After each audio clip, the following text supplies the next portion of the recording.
Welcome to the Spurs 9501 podcast. From Kane to the Lane, the final say on all things Tottenham.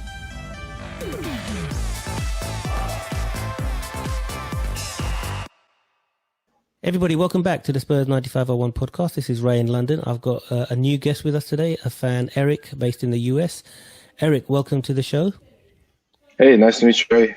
I've been a Spurs fan since the 2012-2013 season with Gareth Bale. And been a Spurs fan.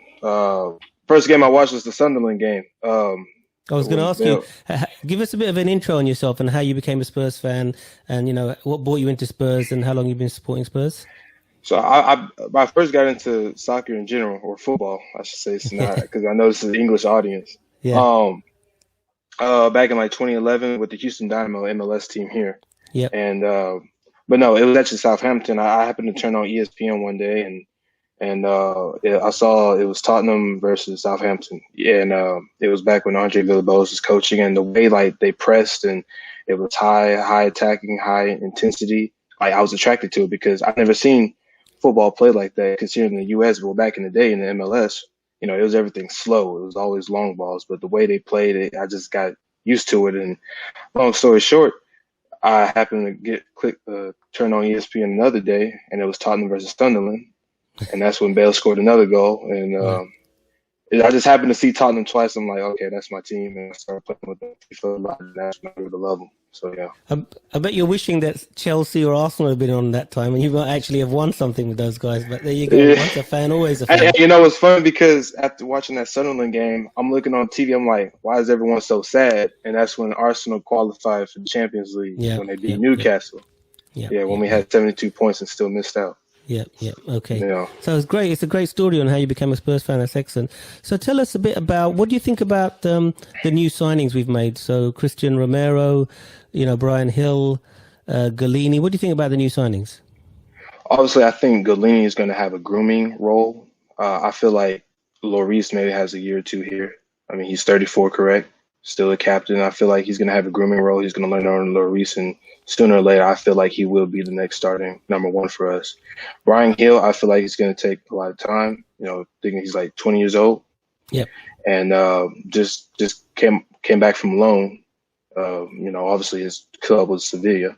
Yeah. And he's also going to take a lot of time. I remember I first discovered him on FM, Football Manager. Okay. Yeah. On Leicester, and he was considered a wonder kid, and which he is. You know, his great dribbling. But I'm interested in where he's going to see. I can see him in the midfield, along with maybe Lo Celso or Ndombele. I can't see him on the wings. I know people have been saying, "Oh, he could play wing," but I think he's a little too creative enough to play on the wing. You know, I think he needs to be in the middle of the park. And Romero, I had some questions early on, but you don't win MVP. Not MVP, Defensive Player of the Year for Serie A, you know, without a reason. And I trusted him. I feel like Nuno's going to get the best out of him. And I feel like, but the question with Romero is, I don't think he's going to only be the one. I don't think he's going to be put in that central line, back line and be the one to strengthen our defense. I think we need another one. I heard I forgot the guy's name. Japanese guy from Tomiyasu. Tomiyasu. I heard we accepted a deal from a source out of Italy. That's the only one I saw, so I don't know. I should believe that one or not. And then we've been keeping eyes on Milinkovic. I feel like we do need another central defender. He can't be the only one coming in. I mean, we got Rodon, who's learned. He had a good Euros. But I feel like we do need another signing in the back line. Okay, and who would you, if you had the choice, who would you partner with Romero? Let's say Romero is going to be the starting centre back. Which one of Dyer, Tanganga, Sanchez, which one, or Rodon, which one would you think is the best partner for Romero? Believe it or not, I'm going to keep it in South America. I'm going to say Davinson Sanchez. Yeah. I feel like that might be a good duo, and I feel like Romero might get the best out of him. Maybe Davinson Sanchez can feel more confident in having a new partner by him. Sure. Yeah. Okay, excellent. And which players do you think we need to get rid of then, Eric? Which players do you think we need to move on and try and get some money on so we can fund new players? I'm pretty sure everyone has said the exact same players. We talking Winks, Sissoko, Aurier, Dyer. I don't think I'm missing anyone else. The only one you're missing is Sanchez, which is not very popular here. But other than that, all the four is a famous four. Yeah, Sanchez was on my list, but then we signed Romero. I'm thinking he might be able to come good when we pair him with him, because when Sanchez first came here in 2017, he was a good defender. You know, Toby Alderweireld couldn't start over him. And so I think we might have to keep Sanchez for a year, but I think kind of like with Bergwijn, Sanchez is just also his make or break year. If he can't do it, he's off. Yep. And where do you stand with Ndombele? Do you think we should keep him or not play him? What's happening there? Because he was fit, but he's not ready to play. What's going on? I heard it's about his issue of seeing his friends getting put on the market. Okay. Oh, you missed Sissoko on your list, by the way. Your list. I thought it said Sissoko. Maybe you did say. Maybe I didn't hear it. Maybe you did say. Yeah, sorry. Yeah. Yeah, Sissoko needs to go. Especially after watching his French performance. One thing Sissoko, and what I thought about Sissoko and that we prided himself on, was his work ethic. But he's gotten lazy, and so what is he there for? Same thing with Winks. I've been watching, kind of like Thierry Henry, what he said. I've been watching Winks for a very long time. I don't know what he's good at. He's a good short passer, look good sideways to long passer, but I feel like Skip has more qualities than him. Yep. So Winks has to be off, and I heard we can get $20 million from him. I heard Southampton was looking at him. No, Southampton was looking at Dyer. And I hope that's true. But I hope that's true. Yeah. In terms of one thing I wanted to ask you, Eric, what about Harry Kane's situation? Do you think we should sell him, get rid of him, get the money, build a new team, or do you think we should keep him because on contract? What's your view? When the story first broke out in May, I'm like, he's off. Go sell him, because we failed him. He warned us years ago. If we're not competing for trophies, he wants to go, and he's been telling us this. And I don't know why it came as a shock to us. So I supported him. I wanted him to move. I also think if the Euros didn't happen this year, I feel like he would have been long gone. I feel like the Euros is what kept him at Tottenham this long. But after the news broke out, I thought when I first read people's holidays, it said he was coming that Monday, but he was in Florida or something, and Florida's a hot spot over here. Yep. So had to quarantine. But the whole deal with his brother, I feel like, and he claimed he didn't mean to do it. I mean, I believe him. He's a true professional. He's Tottenham, born and raised, basically. But it did kind of rub me the wrong way. I mean, we'll see what happens Friday when he comes back from training, if he tests negative. But I feel like he has gone about it the wrong way. I feel like instead of his brother leaking stuff to the media, I mean, Kane, like I said, is a true professional. He needs to come out and say, I need to leave. And I'm pretty sure the whole fan base would get behind his back. I think so. I think you're right there, yeah. So let's assume Kane's going to go. Do you think that we should sign Lautaro Martinez or Vlahovic? What do you think of those guys? It's going to depend on the price. And, I was telling buddies of mine, I'm like, we're signing these people, and we haven't sold anyone. And I remember hearing reports before the transfer window started, we got to sell before we can buy. And we just spent $50 million on Romero, or 40 in that range, $20 million on Brian Hill, plus Lamella, and a loan deal with Golini. And I'm like, where is this money coming from? And it got me worried that, okay, this might be the Kane money, kind of like how Aston Villa was making their signings before they sold Grealish. Exactly. Yeah, and maybe. So I'm thinking that this might be the Kane money. But if they say Kane's supposed to stay, then yeah. But I've heard we're getting money from naming rights, so the stadium naming rights will be getting some money from because that. And then middle of the season we got that car sponsorship on the side. Cinch. Yeah. And, no, absolutely. Yeah, Cinch is there. So going back to the starting 11. Your question about Martinez or Vlahovic. Oh, sorry, apologies. Yeah, Martinez. What do you think about Martinez? And that's why I mentioned that point earlier. I think it's going to be dependent on the price. It's going to have to be, if we can afford. I know Vlahovic might go cheaper than Martinez for sure. The whole Serie A, especially Inter, is in a fire sale. They're having a discount sale right now. They're trying to get everything out. And so if we can go for Martinez, I'll definitely prefer him over Vlahovic. I feel like Vlahovic is a Kane replacement, but Martinez can definitely play with Kane. And so I think you're right. Yeah, Martinez can't play as a single striker. He needs to play a double striker. Yeah, like with Lukaku. Yeah, yeah, exactly. Yeah. Yeah, like he played with Lukaku. Yeah. So going back to my question, what's your lineup for Sunday against Man City? We'll assume. I don't know whether we can assume. Let's assume Kane's not playing because maybe he hasn't got fitness level and all that. And Romero, let's assume he is playing. He's got enough training. So who's your starting 11 against City on Sunday? City's a good team. They just signed Grealish. It's been really their only signing this season, but they were a strong team last year. And so I feel like we're gonna have to be aggressive. We're gonna have to play physical against them. Make them uncomfortable. And Yep. so Nuno has been playing the whole front three with Bergwijn, Son, and Lucas. I feel like we should expect that Sunday, even if Kane's fit. I don't know. I'm expecting the front three of Bergwijn, Son, and Lucas. I always thought Dele should lead. Even with the 2 little tapping goals he had this preseason, I just don't think. And someone was saying in one of those Twitter spaces, I think it's best for Dele to lead for him, to get a new fresh start. I just don't. I don't want to see Dele playing because he's still too slow for me. I started to notice not in the 2016-17 season, but the season after that, he started to become slow.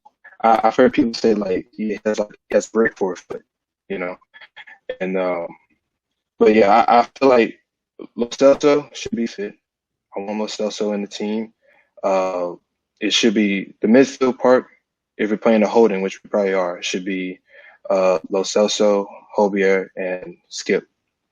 And the back line should be Reguilon, Christian Romero if he's playing, if he's fit.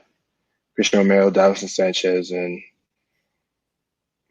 I don't want to leave because we saw it last time. We don't want Doherty isolated with Raheem Sterling on the left or anyone else, and so it's going to have to be Aurier, even though we haven't seen him. You don't want to play Japhet Tanganga right back? He picked up an injury last game.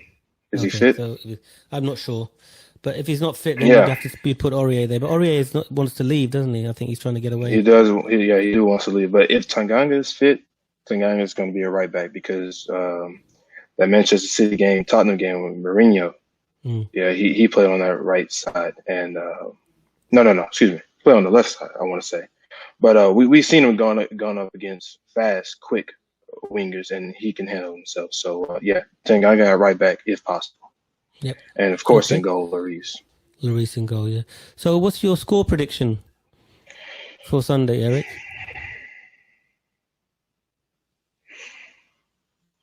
I'm thinking tell me what your heart says and then tell me what your head says. All right. I'm going to give you my hopeful opinion. Okay. A good 2-0 win. Realistically, probably a 1-0 draw.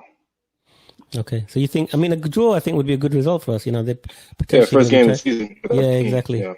And that's assuming if Romero doesn't play either as well. Yep. Okay, good. And finally, before we finish, what's your thoughts about the prediction for Spurs season? What do you think we can realistically achieve this season with the squad we've got, with Nuno as a new manager? Whether regardless of Kane stays or not, nobody knows. But what do you think is realistic for us this season? I'm going to look at Tottenham squad and I'm going to look at the other squads. Aston Villa has had a great transfer window. Yeah, I agree with that. Even losing Grealish, they've had a great transfer window. I definitely do think we'll finish above Arsenal, for sure. But that could be 10th. That could be 10th. Yeah, exactly. Wherever we are, we're definitely finished above Arsenal. Okay. But do you think we can make... What's the highest? What do you think, where we're going to finish?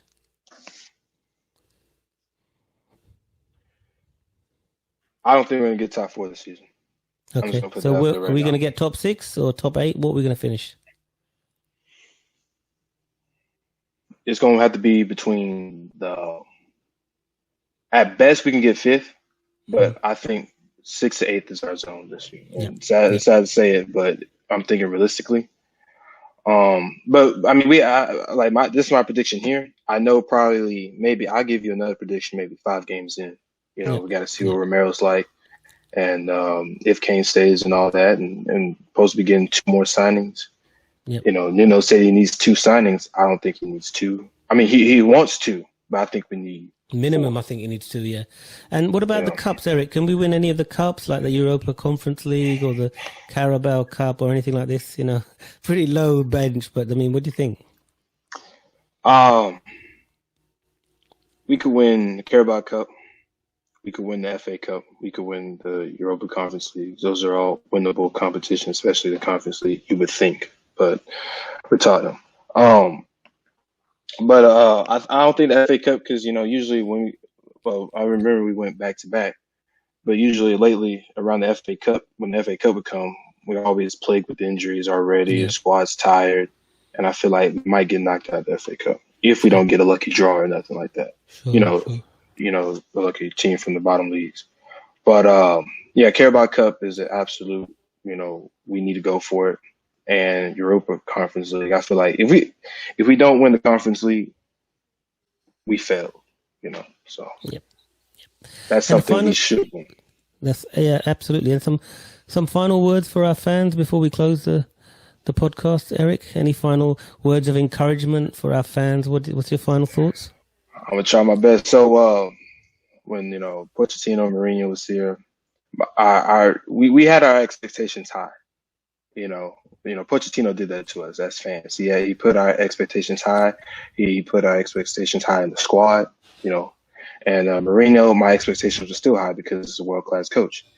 But I feel like now we got to lower our expectations. If we get a win against a big team, celebrate it, but don't expect it. I'm not trying to sound down or nothing like that. But I feel like this season we need to lower our expectations. And I feel like when we do lower our expectations, we're going to come good with it. Okay. Don't expect us to win, top 6 teams every time. I mean, and so, yeah. And normally, can I say this one thing? Of course you can. Go ahead. If Paratici was here, if Kane didn't scare the hell out of leaving, threatening to leave and all that stuff, and the whole Super League thing, if Paratici was here under Mourinho would still be the coach right now. Okay. Same thing with Pochettino. Yeah, director of football. Although Pochettino doesn't like working with director of football. Yeah, I heard that too, but I feel like, he gets the job done. Yep. So Eric, what we'll do is then we'll speak to you regularly during the season, get your thoughts on post-match and what your analysis of the games and all that. So it's really good to. Normally we get all our super fans to give a "Come on, you Spurs" in their own language, but you're an English speaker, so can you do it in a Texas accent or something different? Give us a "Come on, you Spurs." I don't have a Texas accent. I do have some kind of accents, but so go ahead and say it to the camera. Yeah, you go and say "Come on, you Spurs." Go on. Come on, you Spurs. Excellent. That's really good. Thank you very much, Eric. Right. That's excellent. And we'll see everybody. If you like the video, give it a like. And if you like the content, please subscribe to our channel. Eric will be appearing a lot more, hopefully, and giving you his views. And hopefully we'll see you on the next podcast, everybody. Thank you very much. Take care. Bye-bye. Right, thank you. See ya. Bye-bye. You've been listening to the Spurs 9501 podcast. Stay in touch, continue the debate, and let us know what you want to discuss by finding us on YouTube. Tune in after the next match day for more insight. Thanks for listening.